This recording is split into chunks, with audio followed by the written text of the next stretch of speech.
Hey lads, welcome back to another video. Today we're going to be ranking every single Five Nights at Freddy's ending from worst to best. Now when I say every single Five Nights at Freddy's ending, I don't really mean that, since I'm not going to be ranking any of the non-canon games like FNAF World or FNAF AR, and I'm going to be grouping certain endings together.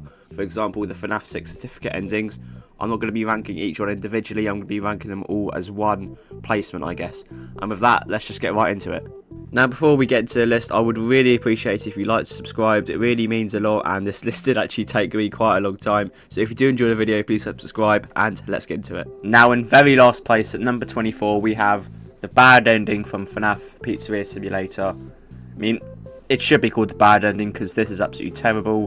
What happens if you beat the game, but throw away all of the animatronics, you get a message by the cassette guy saying you didn't do the task and just you're fired, to leave the job, and it's a rubbish ending. Now, in number 23, we have the FNAF 2 paycheck endings. This includes Night 5 ending, Night 6 ending, and the custom night ending. Of course, for Night 5 and Night 6, you get a paycheck, and custom night, you get a pig slip telling you you're fired.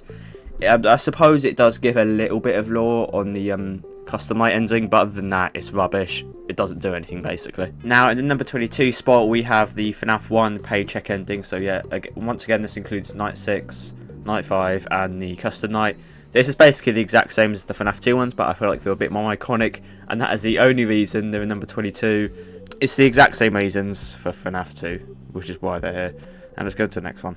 Now, with number 21, we have the Mediocrity, Bankruptcy, and the Blacklisted certificate endings from FNAF 6. Obviously, these aren't all the certificate endings. I've just grouped the bad ones together, since these ones, they don't really do anything. These are just what you get if you play the game in the wrong way. I suppose, of course, you get a cool little certificate on the menu screen, but other than that, these aren't really that difficult to get. And let's go on to the next one, because these endings are pretty rubbish. In the number 20 spot, I have the Alley, Getaway, and Rooftop endings from Security Breach. These sort of are filler endings, in my opinion. Of course, they provide a little bit of lore and a cool little comic, but other than that, I just feel like they're a bit boring and pointless, and no real use in putting in the time to get them, pretty much, and just overshadowed by the other Security Breach endings. Of course, these endings aren't meant to be that serious. Like, I think in the Getaway ending, you charge Freddy with a fucking car battery or something, I don't know, and Rooftop endings, you literally burn the place down, I think. So yeah, these endings aren't meant to be serious and just meant to be, you know, little goofy things that you can collect, but I don't see a point in collecting them, which is why they're this low. Now, in the number 19 spot, I have the Burn Trap ending from Security Breach, and fuck this ending, it is the stupidest shit I've ever seen. Of course, their Burn Trap is quite cool, I guess some of the cutscenes are quite cool. The boss battle is just plain boring. The lore is absolutely it's stupid. It's fucking stupid. I think it's fucking stupid that they brought William Afton back, and I absolutely hate it. And I don't know if this ending's canon or not, but I really hope it isn't, because I hate this ending so much, and I wish I could get rid of it, but I can't. Now, in number 18, we have the Insanity and Lawkeeper ending from FNAF 6. These are the certificates. I feel like these two are a bit more interesting than the other certificates. Of course, the Lawkeeper is when you find out the secret stuff in the mini games, and then I think when you beat it, you get like the little gravestone picture where you get the victims of William Afton, then like the little gravestone in the background. And Insanity ending is where on night 5, if you buy the egg baby item, and you get like a cool little thing if you do some shitty commands on your keyboard, then you get like the blueprints of I think Henry Emily's devices and how he's trying to capture the animatronics. Of course, this does, it isn't really that interesting, but it does provide a bit of lore and something cool that you could try collect while playing the game. Now, in number 17, I have the Help Wanted 2. I'm going to call this the Claw Machine ending. I'm not sure if it really has a name, but in this one, you get the little dolls and you go into the Princess Quest machine. Play the Princess Quest in VR, and then after you beat that, you're in a claw machine. Moon comes down, grabs like William Afton from like a William Afton plush from you, and then Vanny crushes William Afton. I have expressed in my Why I Hope Wanted 2 Sucks video that this ending is bullshit and just another metaphor for some reason, and not a real ending. I feel like it's really cryptid and I don't like it. Of Though I do actually like the Princess Quest section in this ending. I feel like that's quite fun, being able to swing your sword around and shit and defeat enemies. I think that's quite cool. I think collecting little spirit dolls or whatever, I think that can be a bit tedious, but it's quite cool, I guess. Especially that there's a hand that like hands you the dolls. That's pretty cool. My main problem is the final cutscene with the claw machine, which I absolutely hate because I think it's stupid, unnecessary, and way too metaphoric. Now, in number 16, we have the fake ending from Sister Location. This is the one where you beat the little office knight, gets entered, then you get a little thing when you're in your house, watching your little show with your exotic butters, then Ennard crawls into your house, then the game ends. Of course, this isn't canon at all, because it's called the fake ending. It took me a really long time to get this ending because beating the Knight with Ennard is really difficult. Although I think it is, once you get the cutscene, I think it's very menacing the way he crawls into your house, and I really like that.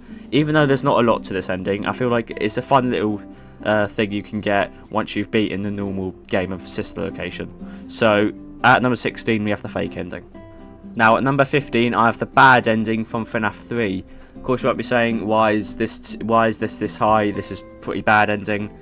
You get this if you beat FNAF 3 normally, without beating any of the mini games, and therefore not freeing the souls in the end. Although I think the little hidden message behind this is really cool. You know, you didn't free the souls. The fact that there's still lights in the animatronic heads at the end, showing that there are still angry spirits inside them. I probably have put this a bit high, but I feel like there's quite a bit of nostalgia, and this ending is actually quite iconic, even though you get it for just playing the game the wrong way, pretty much. So at number 15 we have the FNAF 3 bad ending. Now at number 14 we have the scooped endings, basically the secret ending from Security Breach Ruin. Now I think we're getting to the point where the endings are fine. I don't think they're bad, but I don't think that they're necessarily good either. The scooped ending's pretty cool, I guess. It has like a cool cutscene at the end where you actually scoop the mimic. I like the costume that the mimic's in. This ending isn't really too difficult to get. You just have to go back and do some shit with cameras, whatever. But you know, there's not really a lot to this ending. I think it's a cool little Easter egg you can get once you've just beaten the regular game of Ruin. Now at 13 we have the normal ending from Help Wanted 2. Now I do like this ending a lot more than the other ending.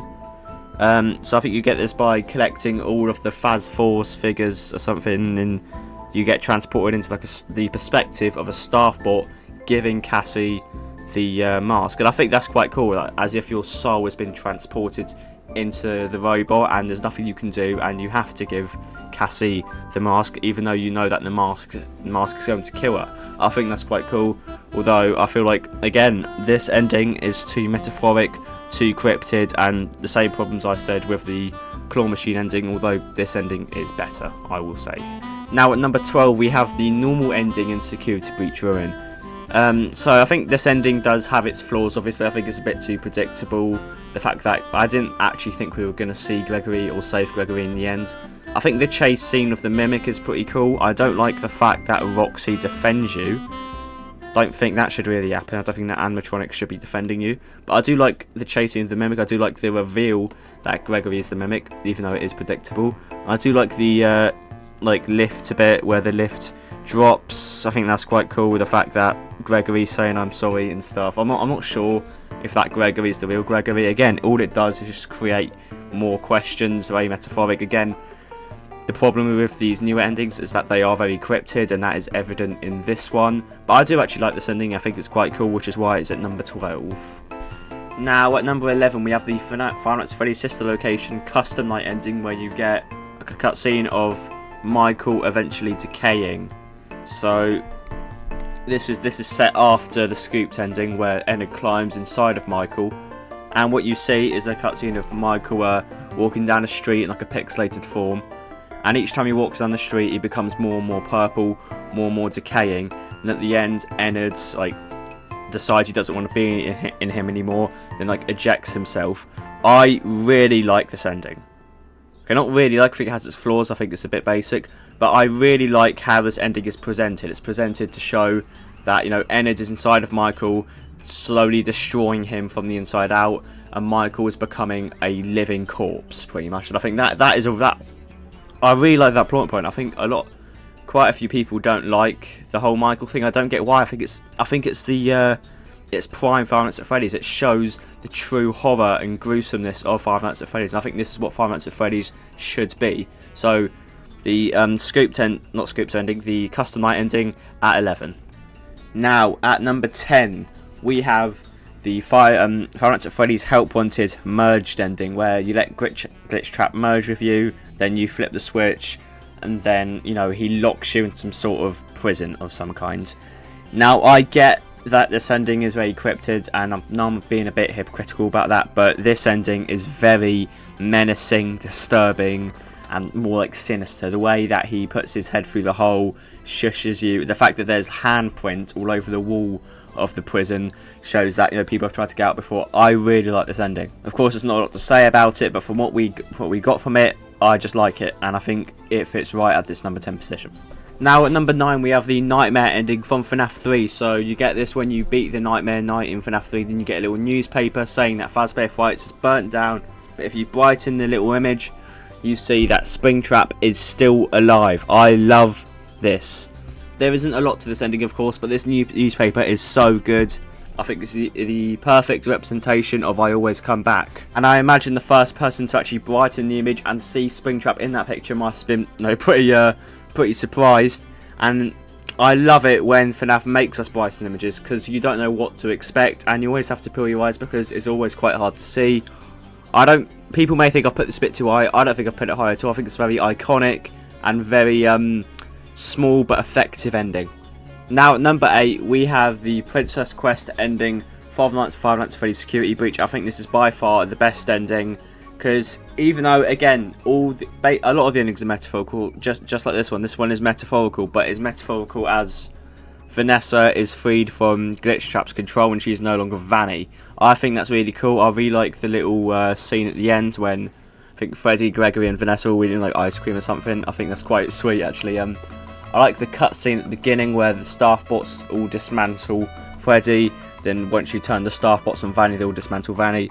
Also, I think pretty sure that this is theorised to be the canon ending of Security Breach, so that's really cool because it is by far the best ending. Now at number 7 we have the FNAF 4 Nightmare ending, or as it's better known as, the box. Now you might be saying this is just a box, why is it this high? This is the most iconic box of all time. So I'm pretty sure once you beat the Nightmare, it's like a box with 2 locks on it, then the text appears above it, some things are best left forgotten.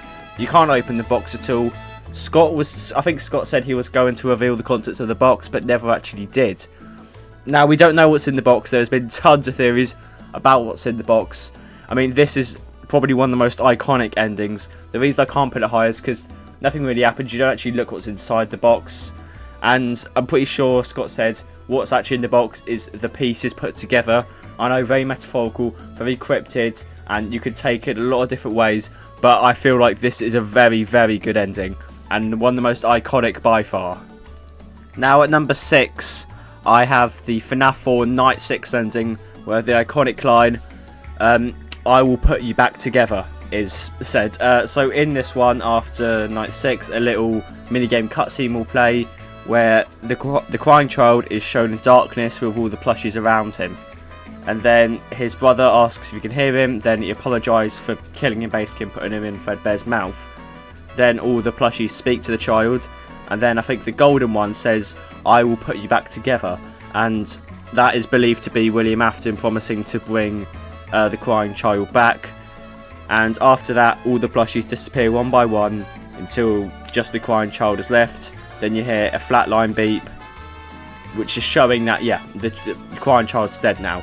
I love this ending. It sort of gives the crying child some sort of closure, but not really. And it sort of shows William Afton's determination to bring the crying child back. And this is sort of sparks him trying to rebuild humans, which we know he does later in the games.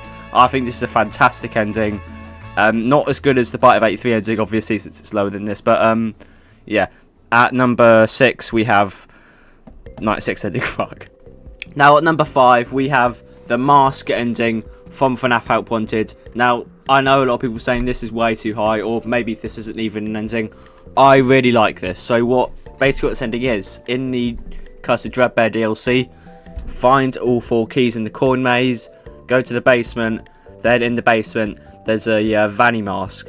Now, I think this is the origin of Vanny. I think you're playing as Vanessa in Help Wanted, and this is Glitchtrap starting to take control of you. I love it. Personally, I love it. I think if you go back to the main lobby sort of area and you hold the Glitchtrap plush while wearing the mask, William Afton says a message to you. Yeah, a lot of people saying this ending's overrated. By me, I don't think it is personally. I think it's a fantastic ending and a very good sort of origin story for Vanny, even though Vanny isn't the greatest villain. Yeah, I still think this is a fantastic ending. Now at number 4, we have the pizza party ending from FNAF Help Wanted. I love this ending so much. I think it's definitely the scariest ending out of them. Fuck. Now at number 4, we have the pizza party ending from FNAF Help Wanted. I love this ending so much. I think it's definitely the scariest ending and the most disturbing, especially because it's in VR. So what happens in this ending, once you complete all the levels in Help Wanted, you unlock the level Pizza Party, which is basically just a massive maze. But at the end, you go to like a party room, and Glitchtrap lures you behind the curtain. So if you follow him and go behind the curtain, you end up in Freddy's body, performing basically to a song, and Glitchtrap is dancing very menacingly to very like lullaby creepy music. I love this ending so much. I don't care if it doesn't really add anything to the lore and is more just like, you know, a fun little reenactment of what happened to the original 5 kids who died. This is a fantastic ending. It's definitely the scariest. I think a lot happens in it, and I love that. Yeah, it's basically after just killing you. Now at number 3, we have the Night 5 ending from FNAF 4, or what is most commonly known as the Bite of 83. This is probably the second most or one of the most iconic endings. This is a fantastic ending. Of course, a lot of people, including Markiplier, thought that this was the Bite of 87 when it was first shown, when it really wasn't. But the sudden surprise and sense of dread you get once you see Fredbear's mouth close and the cry child dead, all sound stops, it's the clamping noise. And this is a fantastic ending, is what I'm trying to say. Now, at the number 2 spot, we have the FNAF 3 good ending, where you free the spirits. So to get this one, you have to complete the BB minigame, Mangle minigame, Chica minigame, the Stage 1 minigame, Glitch minigame, and the most iconic Happiest Day minigame. So once you complete all the minigames and you've gotten the cake endings, then after the Night 5 minigame ends, you will be taken to a similar screen to one of the bad ending, but instead of the animatronic heads having lights in them, they're black. There's no lights in any of the animatronic heads, trying to symbolise that the spirits of William Afton's victims have been freed. And the 5th head from the bad ending isn't there, even if you brighten the image. And also, if you might notice that the animatronic heads actually match the gravestones from the FNAF 6 ending, where you see the picture of the gravestones. So, for example, the victim of Freddy's on the left, victim of Bonnie's on the right. I think that's really good. I think this is definitely the most symbolic ending by far, and just a fantastic ending overall. Now, the best ending in all of FNAF, number 1 spot, you already know what it is. The completion ending from FNAF 6, or the Henry Emily speech, or just burning down the pizzeria. This is such a good ending. The voice acting is fucking amazing. The little, still images you see of the animatronics burning is fucking amazing. The little cutscenes are fucking amazing. But I think what really carries this to be the best ending in FNAF is Henry I don't know who the voice actor is, but whoever it is did a fantastic fucking job. Okay, the sort of calmness but intensity in his voice, the way they conjure, is fantastic. Fucking fantastic. What he says as well. I think it's something like the deepest pit of hell's open to swallow you whole. Something fucking hell. Fucking Shakespeare-esque right there. Such a good ending. I think it's really what I said. I think FNAF 6 is the best FNAF. Of course, a lot of people don't think that, but I think the ending is a massive factor to what drives FNAF 6 to be the best FNAF for me. So there we go, that is my full ranking on every single FNAF ending from worst to best. I really hope you enjoyed this video, and if you did, please like and subscribe, it helps out so much. And with that, see you lads.